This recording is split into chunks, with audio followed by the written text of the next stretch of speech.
आज Chhattisgarh plywood association का शपथ ग्रहण समारोह था। ये पिछले मैं इनको बधाई देता हूँ, खास करके विजय पटेल जी और उनकी टीम को और दोनों चैम्बर के पूर्व अध्यक्ष नए अध्यक्ष सबको धन्यवाद करता हूँ कि आपकी उपस्थिति में मेरे को बुला करके आपने शपथ लिया।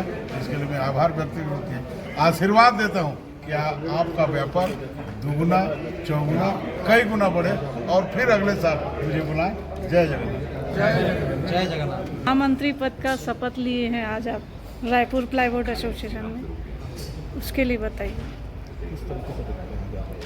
किसी भी संस्था का शपथ किसी पद पर लेने के लिए सबसे बड़ी वो जिम्मेवारी होता है और महामंत्री पद इसलिए दिया जाता है कि आप काम करें।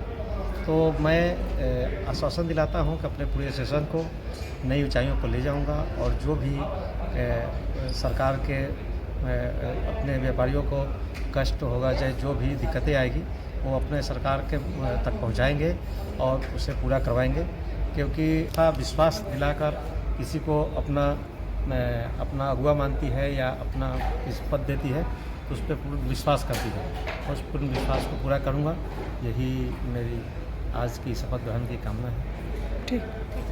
मैंने रायपुर प्लाईवुड ट्रेडर्स एसोसिएशन के अध्यक्ष पद पर शपथ ली है और विगत 20 सालों से मैं इस एसोसिएशन से जुड़ा हुआ हूं। पहले मैंने महामंत्री पद पर सेवाएं दी है, उसके बाद मैंने कई वर्ष अध्यक्ष रहते हुए सेवाएं दी। अभी पिछले 4 साल से हमारे कन्हैया भैया थे और मैं चेयरमैन पे था, अभी फिर वापस मैं आया हूं।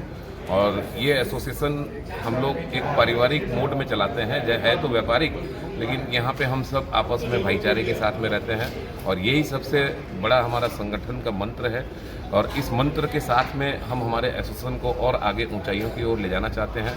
अभी जैसा कि आप लोगों ने यहाँ हमारे मुख्य अतिथि और अतिथियों को सुना कि व्यापार में बहुत सारी अभी दिक्कतें आ रही है, जीएसटी से लेके या काफ़ी सारी ऑनलाइन मार्केटिंग है। उसके अलावा जो है हमारे व्यापार में अभी BIS को लेकर भी बहुत बड़ी समस्या हो रखी है।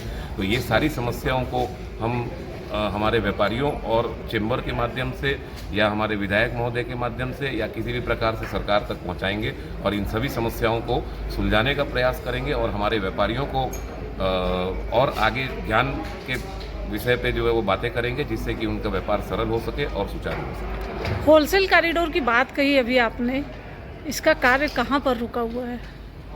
देखिए, होलसेल कॉरिडोर के लिए हम लोग का तो बहुत ही सपना था और ये हम लोग के सभी व्यापारियों के लिए बहुत ही गर्व का विषय था कि एक जगह एक होलसेल कॉरिडोर बनेगा जो पूरे भारत का सबसे पहला, और भारत का सबसे पहला बनना भी चाहिए क्योंकि ये सेंट्रल इंडिया में है और हमारा लोकेशन ऐसा है जहाँ से हम लोग जो है वो पूरे भारत में अपने माल को आगे बढ़ा सकते हैं। तो ये होलसेल कॉरिडोर जो है वो छत्तीसगढ़ की शान बनता।